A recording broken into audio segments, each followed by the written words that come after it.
ఎప్పుడు అంటుంటాను, ఒక మనిషికి రెండు కావాలి, క్లారిటీ, ప్యూరిటీ. ఇవి రెండు ఉంటే ఒక వ్యక్తి జీవితంలో ఏ రంగంలో అయినా శోభిస్తాడు.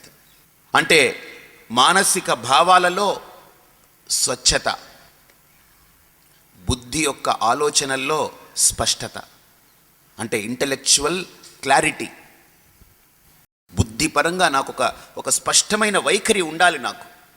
నాకు ఆ స్పష్టత కావాలి అని అంటే లోపల స్వచ్ఛత ఉండాలి. అందుకనే మీరు ఆ ప్రశ్న వేసుకోండి. ఆ ప్రశ్నకు సమాధానం రాకపోతే కనీసం ఆ ప్రశ్నకు సమాధానం చెప్పగలిగే గురువుని ఆశ్రయించండి. ఎందుకు పూజ చేయాలి గురువు గారు, ఎంతకాలం చేయాలి, చచ్చేదాకా ఈ పూజ చేస్తాం, ఏమిటి, దేనికోసం? ఒక పుణ్యం కోసమా? నాకొద్దు పుణ్యం. ఎందుకంటే పాప పుణ్యములు భారపు పగ్గములు తెగవు నీవవి తెంచక. నాకు పుణ్యం కాదు కావాలి, నాకు పరమాత్మ కావాలి. నాకు పరమాత్మ కావాలంటే ఈ చేసే ఈ క్రియ ఒక్కటే పరమాత్ముని అందిస్తుందా? కేవలం నేను పూలతో అలంకరించి, పూలతో ఆయన్ని పూజించి, దీపం పెట్టి, అగరవత్తులు వెలిగించి, కొబ్బరికాయ కొట్టి, మంచి ప్రసాదం వండి నేను అష్టోత్తరం చేస్తే, త్రిశతి చేస్తే, సహస్రం చేస్తే, లేకపోతే లక్ష బిల్వార్చన చేస్తే, లేకపోతే కోటి కుంకుమార్చన చేస్తే నాకు భగవంతుడు ప్రాప్తిస్తాడా? ఇది ఒక క్రియ కదా. ఇవన్నీ ఎందుకు చేస్తున్నాను, ఇవన్నీ ఎంతకాలం చేయాలి, వీటి వెనక ఏమిటి ఆంతర్యం అనే ప్రశ్న ఒక వ్యక్తిలో మొదలైతే ఆ వ్యక్తి భక్తియుక్తుడైన సాధకుడిగా పరిణితి పొందుతున్నాడు. ఆ వ్యక్తిలో ఒక సాధకుడు పుడుతున్నాడు. సాధకుడు అంటే గుర్తుపెట్టుకోండి, సాధకుడు అంటే చోదకుడు అని అర్థం. అంటే ఎవరు చోదకుడు? అంటే అన్వేషించేవాడు. అన్వేషణ మొదలవ్వాలి మనలో అన్వేషణ రాకుండా మా గురువుగారు చూసుకుంటారులేండి. ఏంటి చూసుకుంటాడు గురువుగారు? అసలు నీలో ఏం కలగకుండా, ఇప్పుడు నాకేదో జబ్బు వచ్చింది అనుకోండి, డాక్టర్ గారు, మా ఫ్యామిలీ డాక్టర్ గారు ఉన్నారులేండి అన్నారు. నేను నిన్న చెప్పాను, ఒక డాక్టర్ గారు వస్తే, శ్రీధర్ డాక్టర్ వస్తే, పూర్వం రోజుల్లో ఫ్యామిలీ డాక్టర్స్ ఉండేవాళ్ళండి కదా. ఇప్పుడు ఫ్యామిలీసే లేవు, డాక్టర్ ఎక్కడికి, ఫ్యామిలీయే లేదు. ఈవిడేమో బాంబేలో సాఫ్ట్వేరు, వాడేమో బెంగళూరులో హార్డ్వేర్. ఈ సాఫ్ట్వేర్ హార్డ్వేర్లు కలుసుకునేవి ఎప్పుడో తెలియవు. సో ఫ్యామిలీసే ఒకటి బాంబే, ఒకటి బెంగళూరు. ఇంకా ఫ్యామిలీ డాక్టర్ ఎక్కడ ఉంటాడు? నాకేదైనా జబ్బు చేస్తే నేను చెప్పుకుంటే వైద్యుడు పరీక్ష చేస్తాడు, దానికి చికిత్స ఇస్తాడు, దానికి వైద్యం చేస్తాడు. నాకు జబ్బు వచ్చింది, మా ఫ్యామిలీ డాక్టర్ గారు చూసుకుంటారండి. ఎలాగా? అరే, నీ నుండి రావాలి, నీ సమస్య నువ్వు తెలియజెప్పుకోగలగాలి. దూడకి కడుపు నిండాలంటే ఆవు వెళ్ళి పొదుగు దూడ నోట్లో పెట్టదు.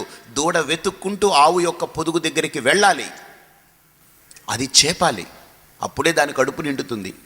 అలాగనే మన భారతీయ సంస్కృతిలో గురు పరంపర అనేది ఒక విలక్షణమైన పరంపర.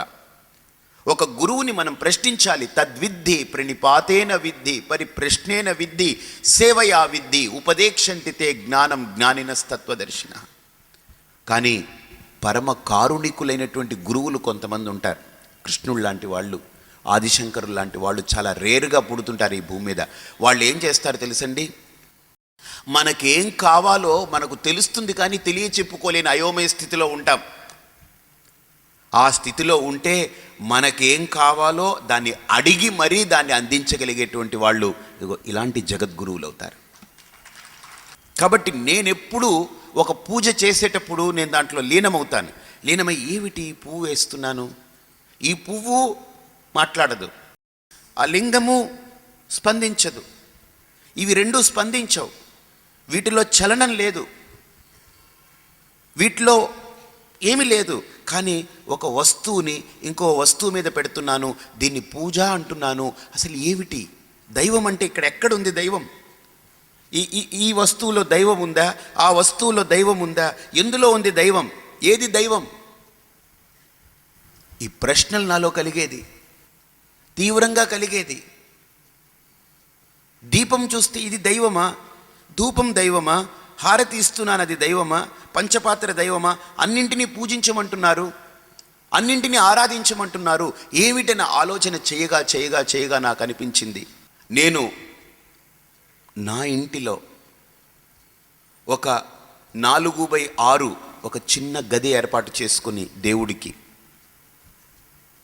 అది గాడ్ రూమ్ అని పెట్టుకుని, దేవుడు గది అని పెట్టుకుని దాంట్లోకి నేను ప్రవేశించినప్పుడు నేను ఎక్కడికి వెళ్తున్నాను అని ఎవరైనా అడిగితే, ఎవరా ఎక్కడున్నావనంటే నేను దేవుడి గదిలో ఉన్నాను అని అంటున్నాను. బాగా ఆలోచన చేయండి. ఇది ఎంత అద్భుతమైన భావజాలం చూడండి. ఒక 200 గజాల చదరపు గజాల స్థలంలో ఇల్లు కట్టుకున్నప్పుడు బెడ్రూమ్ ఉంటుంది, లివింగ్ రూమ్ ఉంటుంది, బాత్రూమ్స్ ఉంటాయి, కిచెన్ ఉంటుంది, డ్రైనింగ్ రూమ్ ఉంటుంది, హాల్ ఉంటుంది, వరండా ఉంటుంది, ఇవన్నీ ఉంటాయి కదా. వీటితో పాటు ఒక 4x6 ఒక గది కడితే అది దేవుడి గది అనుకుంటున్నాం కదా. నేను స్నానం చేసి అందులోకి వెళ్ళగానే ఎవరైనా అడిగితే, ఇంటికి వచ్చిన వాళ్ళు కానీ ఇంట్లో వాళ్ళు కానీ, రే ఎక్కడున్నావని అడిగితే నేను దేవుడి గదిలో ఉన్నాను అని అంటున్నాను కదా. అంటే ఏమిటి అర్థం? నేను ఆలోచించాను ఒకసారి. దేవుడి గదిలో ఉన్నానంటే ఆ గది ఏమైనా దేవుడు గదా? అది కూడా ఇటుకే కదా, సిమెంటే కదా, దానికి కూడా గుమ్మం పెట్టారు కదా, ద్వారబంధనం పెట్టారు కదా, దానికి తలుపు ఉంది. నా బెడ్రూమ్ ఎలా కట్టారో దాన్ని అలా కట్టారు. మరి నేను దేవుడు గదిలో ఉన్నానని ఎలా అంటున్నాను? అంటే ఆ గదిలో కనిపించేవన్నీ దేవుడిగా నేను గుర్తించినప్పుడు, ఆ గదిలో ఉన్నవన్నీ దైవమని భావించినప్పుడు, దైవంతో నిండి ఉన్న గదిలో నేనుంటే దేవుడి గదిలో ఉన్నట్టు అర్థం. అలాగే నా మదిలో దైవాన్ని నింపుకుంటే, గుర్తుపెట్టుకోండి, గదిలో దైవాన్ని నింపితేనే దేవుడి గది అయితే, నా మదిలో దైవాన్ని నింపుకుంటే నేను వెళ్ళే ప్రతిదీ దైవమే అయిపోతుంది. నేను పర్టికులర్గా ఒక దేవుడి గదికే వెళ్ళక్కర్లేదు. నా మదిలో దైవాన్ని నిలుపుకోగలిగితే నేను ఎక్కడ అడుగు తీసి అడుగు పెడితే అది దైవం అయిపోతుంది. ఆంజనేయ స్వామిని ఒకసారి రాముడు అడుగుతాడట, హనుమ నీ మనస్సు ఎలా పని చేస్తుందయ్యా అన్నాడట. నీ మనస్సు ఎలా పని చేస్తుందనంటే, అంటే ఆయన స్వయంగా వానరుడు కదా, కోతి. రాముడికి అనుమానం వచ్చి, నువ్వు కోతివి కదా, నీ మనస్సు ఎలా పనిచేస్తుంది? మాలాగే పనిచేస్తుందా, నీకేమైనా తేడాగా పనిచేస్తుందా అని. అలాగనే ఆంజనేయ స్వామిని చూసి శ్రీరాముడు కూడా, ఏమయ్యా నీ మనస్సు ఎలాగ పనిచేస్తుందని అడిగాడట. ఆయన అన్నాడట, అబ్బో రామా, నా మనస్సు ఎలా పరుగులు తీస్తుంది అనుకుంటున్నావు? అప్పుడు రాముడు అంటాడు, తెలుసులే నువ్వు కోతివి కదా, నీ మనసు ఎక్కడ అవుతుంది అంటే. అప్పుడు ఆంజనేయ స్వామి నవ్వుకొని ఒక మాట అన్నాడట, రామా ఏమంటావు? ఎక్కడికో పరుగులు తీస్తుంది నా మనస్సు, కానీ ఎక్కడికి పరుగులు తీసినా అలసిపోయి నీ దగ్గరే వచ్చి పడిపోతుంది అన్నాడట. ఏమని అడిగాడట రాముడు, ఎందుకలా అలసిపోయి వచ్చి పడిపోతుంది నీ మనస్సు నా దగ్గర అన్నాడట. అంటే అప్పుడు ఆంజనేయ స్వామి అన్నారట, ఎత్ర ఎత్ర మనోయాతి తత్ర తత్ర తవ పాద పంకజం అన్నాడట ఆయన. అంటే రామా, నా మనస్సు ఇప్పుడు అక్కడికి వెళ్ళిందనుకో, ఆ చెట్టు మీదకి, అక్కడ నీ పాదాలు కనిపిస్తాయి. నా మనస్సు ఆ రోడ్డు మీదకి వెళ్ళిందనుకో, అక్కడ నీ పాదాలు కనిపిస్తాయి. నా మనస్సు ఆ కొండ మీదకి ఎక్కిందనుకో, నీ పాదాలు కనిపిస్తాయి. అంటే రాముడు అన్నాడట, నా పాదాలు నా దగ్గరే కదరా ఉన్నాయి, నీకు ఎక్కడ పడితే అక్కడ ఎలా కనిపిస్తుంది అన్నాడట. అప్పుడు ఆంజనేయ స్వామి నవ్వుకొని, నీ పాదాలు అక్కడ లేవయ్యా, నీ పాదాలు నా మనస్సులో ఉన్నాయి కాబట్టి నా మనసు ఎక్కడికి వెళ్ళినా ఆ పాదాలను వెంట పెట్టుకుపోతుంది అన్నాడట. కాబట్టి నువ్వు అన్ని చోట్ల ఉన్నావా లేవా నాకు అనవసరం, కానీ నాలో నిండిపోయావు కదా, కాబట్టి నేను ఎక్కడికి వెళ్ళినా నువ్వే కనపడుతున్నావు, నువ్వే ఉన్నావు. అంటే కళ్ళు తెరిచినా కళ్ళు మూసినా ఒకటే ఉందనంటే అది బయట ఉంటుందా? ఎక్కడుండాలి? అది లోపల ఉండాలి. లోపల ఉంటేనే బయట కళ్ళు తెరిచినప్పటికీ అదే కనపడుతూ ఉంటుంది. ఎందుకని? యద్భావం తద్భవతి. కాబట్టి నేను ఒక పూజ గదిలో నేను ప్రవేశిస్తున్నప్పుడు నేను ఎలా వెళ్తానండి? పూజా మందిరంలో బాగా ఆలోచన చేయండి. పళ్ళు తోముకోకుండా కాఫీ కప్పు చేతిలో పట్టుకుని, చింపిరి జుత్తు, ఆ పడక బట్టలు, పైన ఆ దుప్పటి కూడా పైన లాక్కొని వేసుకుని వచ్చి కప్పుకున్న దుప్పటి, తలగడ కూడా ఎడం చేత్తో పట్టుకుని, అంటే మెత్తగా ఉంటుంది కదా అని అలా దేవుడి గదిలోకి వెళ్తానా? అంటే ఇలాగ హాయిగా ఉన్నాను కదా, 6-7 గంటలు పడుకున్నాను, ఈ హాయిని అక్కడ కూడా పొందొచ్చని వెళ్తానా? వెళ్ళను. నేను దేవుడు గదిలోకి వెళ్ళేటప్పుడు ఎలా వెళతాను?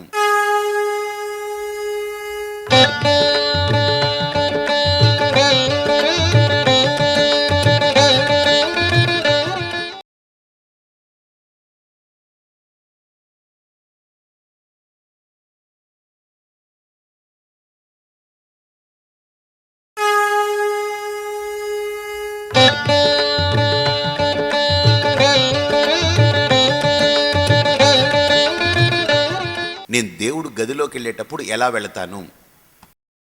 పళ్ళు తోముకుంటాను, స్నానం చేస్తాను, శుభ్రంగా బొట్టు పెట్టుకుంటాను, ఒక మడిబట్ట కట్టుకుంటాను, ఉన్న దాంట్లో శుభ్రమైన వస్త్రం కట్టుకుంటాను, దేవుడి గదిలోకి వెళ్ళి భక్తితో దేన్ని చూసినా భగవంతుడనే భావనతో లోపలికి ప్రవేశిస్తాను. అంటే మన పూర్వీకులు పెట్టిన ఈ కర్మ ఎంత గొప్పది చూడండి. ఈ క్రియ బుద్ధితో ఆలోచించాలి. వీటిని విమర్శించకూడదు. ఊరికి నేను నోటికొచ్చింది మాట్లాడి విమర్శిస్తే ఏమిటి అంటే, ఒక్కటి గుర్తుపెట్టుకోండి, 4/6 గదిలోకి ప్రవేశించడానికే నువ్వు ఇంత పవిత్రతను పొందుతున్నావు కదా. ఈ ప్రకృతే పరమాత్ముడి యొక్క గుడిగా భావించగలిగితే, నీకు కనిపించే సమస్తమైన ఈ ప్రకృతిని, ఇదంతా భగవంతుడి గుడి, అందులో ఒక చెట్టు, అదిగో అందులో ఒక బిల్డింగ్, అందులో ఇదంతా మానవ హారం, ఇది వీళ్ళంతా భగవంతుడి యొక్క స్వరూపాలు, ఇవి ప్రతిబింబాలు. దేవుడు గదిలో ఒక ఫోటో దేవుడే, ఒక పీట దేవుడే, ఒక ఆసనం దేవుడే, గంట దేవుడే. అలాగే దేవుడి గదిలో ప్రతిదీ దేవుడిగా ఎలా గుర్తిస్తున్నానో, ఈ ప్రకృతిలో ఉన్న ప్రతిదాన్ని ఇది దేవాలయంగా, ఇది విశ్వాలయంగా నేను గుర్తించి, ఇది విశ్వనాథుడు ఉన్నాడు ఇక్కడ అని గుర్తించి, ప్రతిదీ కూడా భగవంతుడికి సంబంధించిందే అని కనుక నాలో అవగాహన కలిగితే, ఇప్పుడు నేను ఉదయం కళ్ళు తెరిచాను, ఈ ప్రకృతిలోకి ప్రవేశిస్తున్నానంటే గుర్తుపెట్టుకోండి, నేను పవిత్రంగా ఎలాగైతే స్నానం చేసి మంచి భావనతో దేవుడు గదిలోకి ప్రవేశించాలనుకుంటున్నానో, అలాగనే కళ్ళు తెరిచి ప్రకృతిలో కూడా తొంగి చూసేటప్పుడు బయట స్నానం కాదు, నా మనస్సుని కూడా నిర్మలంగా ఉంచుకొని ఈ ప్రకృతిలో తొంగి చూడాలనుకుంటాను. అంటే నాకు ఆ పూజ ద్వారా బయట స్నానం ఎలాగైతే దేవుడి గదిలోకి వెళ్ళడానికి విధిగా ఉందో, ప్రకృతిలో ఈ సభ్య సమాజంలో ఒక పౌరుడిగా ఇదంతా భగవద్ ఆలయమని భావించి, ఇందులో ప్రతిదీ భగవంతుడి యొక్క సంపదగా నేను భావిస్తే, దాంతో రిలేట్ అయ్యేటప్పుడు, దాంట్లో ప్రవేశించేటప్పుడు నా మనస్సుతో కూడా స్నానం చేయాలనుకుంటాను. నా మనస్సులో ఉండే మాలిన్యాన్ని కూడా కడగాలనుకుంటాను. నా మనస్సును కూడా పవిత్రంగా ఉంచాలనుకుంటాను. నా మనస్సుకి కూడా సంస్కారం అందివ్వాలనుకుంటాను. అది సాధకుడు నేర్చుకోవాల్సిన మొట్టమొదటి మెట్టు. దేవుడు గదిలో ప్రవేశించేటప్పుడు శరీరాన్ని శుభ్రపరుస్తాం, కానీ ఈ ప్రకృతే భగవంతుడి ఆలయంగా భావించి కళ్ళు తెరిచి నా రోజుని ప్రారంభించినప్పుడు నా మనస్సుని, బుద్ధిని పవిత్రం చేసుకుంటాను. అక్కడ ఒక సాధకుడు ఒక మెట్టుని ఎక్కుతున్నాడు. అక్కడ ఒక మజిలీలో, ఆ మజిలీలో తన యొక్క సాధన అనే మజిలీలో ఒక మెట్టుని ఎక్కాడు అతను. మీరు పూజ చేసేటప్పుడు ఈ ఆలోచనతో పూజ చేయండి. ఏది దేవుడు నాకు? నేను పెట్టుకున్న విగ్రహమే దేవుడా? విగ్రహమే దేవుడైతే ఈ పువ్వెళ్ళి విగ్రహం మీద పెడతాను. ఒక శివలింగం ఉన్నా, ఒక విష్ణు ఉన్నా, సాలగ్రామం ఉన్నా, దాని మీద ఇలా పెడతాను. అవునా? ఇలా పెడతాం మనం. ఇప్పుడు ఇది దేవుడా, ఇది దేవుడయ్యాడా? అరే, నేను చెక్కింది దేవుడు, నేను పెట్టింది దేవుడు, నేను మొక్కింది దేవుడు. అంటే నేను పట్టిందల్లా దేవుడు, నేను పెట్టిందల్లా దేవుడు కాదు, నేను పట్టిందల్లా దైవం.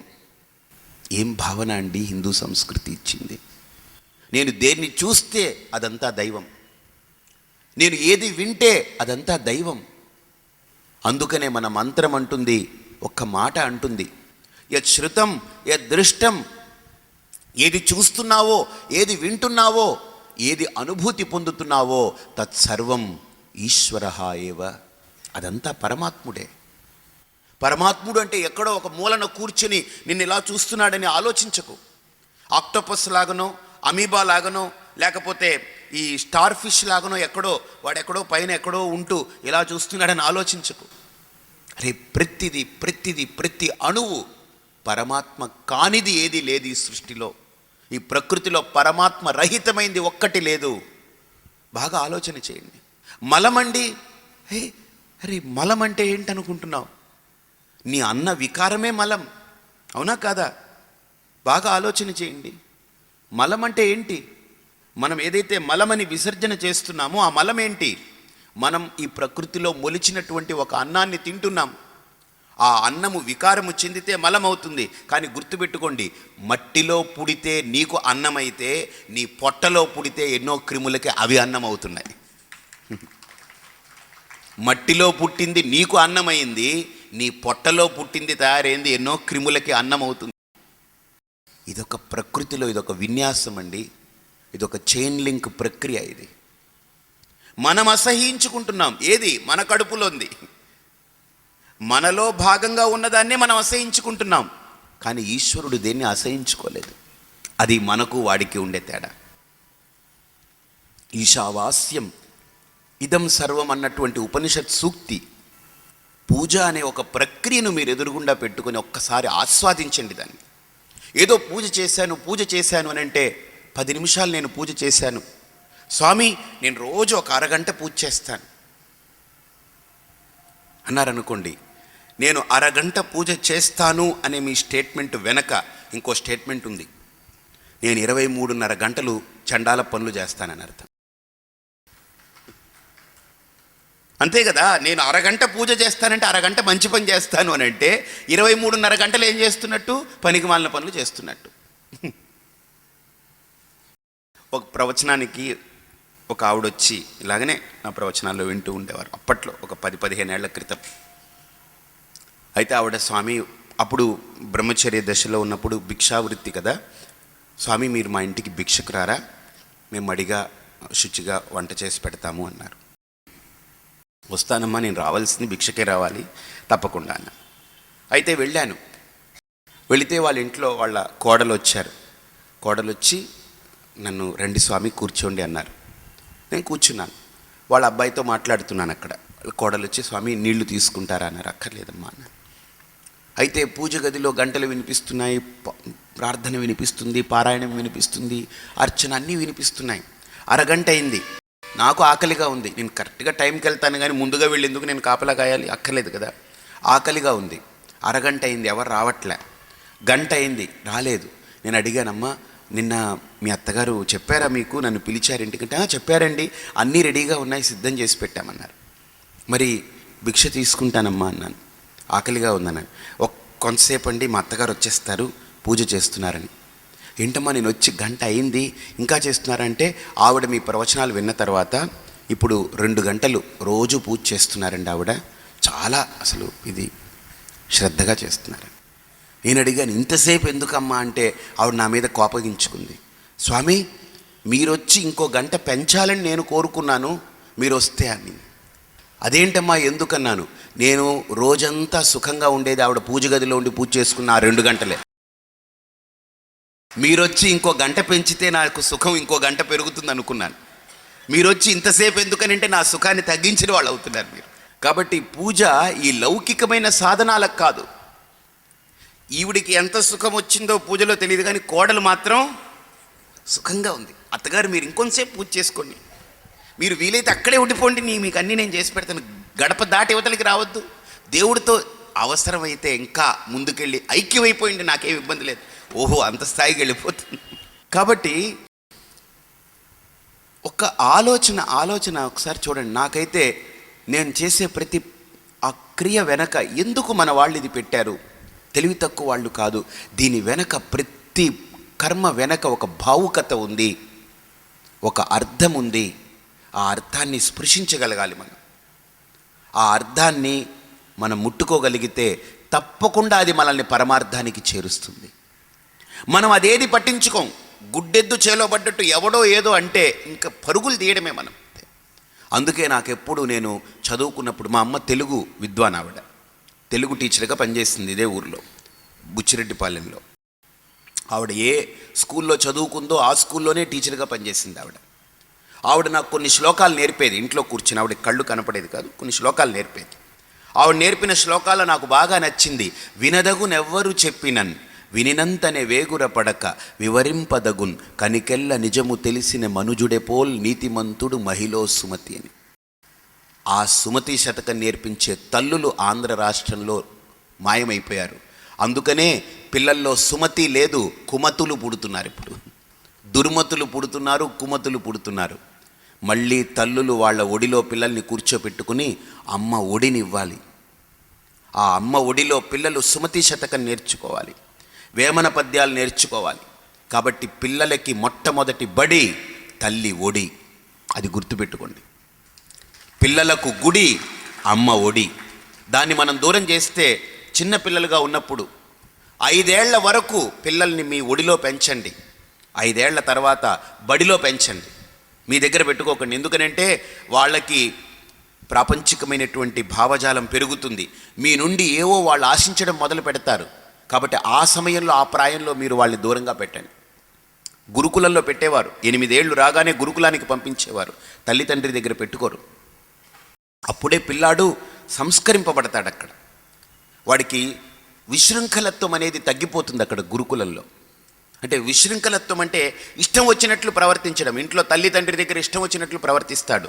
అది ఎప్పుడైనా తల్లిదండ్రి ప్రశ్నిస్తే, చూసావా వీళ్ళు ఏమిటో కన్నాం అని చెప్పి వీళ్ళ ఇష్టానికి వీళ్ళు నా మీద రెచ్చిపోయి ఏదో అనేస్తున్నారు, వీళ్ళు నన్ను నొక్కేస్తున్నారని అనుకుంటారు. కాబట్టి 8 ఏళ్ల వరకు తల్లి ఒడిలో పెరగాలి శిశువు. అందుకని అంతవరకు దానికి ఆ ప్రాయం ఉంటుంది, బాల్యం. 8 తర్వాత గురుకుల వాసం చేయాలి. అంటే తల్లి నేర్పిన ప్రతి పద్యము, తల్లి నేర్పిన ప్రతి శ్లోకము గురువు దగ్గర దాని యొక్క అర్థము, పరమార్థాన్ని వివరించేటువంటి అవకాశం ఏర్పడుతుంది అక్కడ. అటువంటి గురుకులాలు పోయాయి, అటువంటి అమ్మలు పోయారు. కాబట్టి అమ్మ ఒడిలో నేర్చుకున్న ఒక్కొక్క శ్లోకం భవిష్యత్తుకి అదొక పెద్ద పునాది రాయి అవుతుందండి.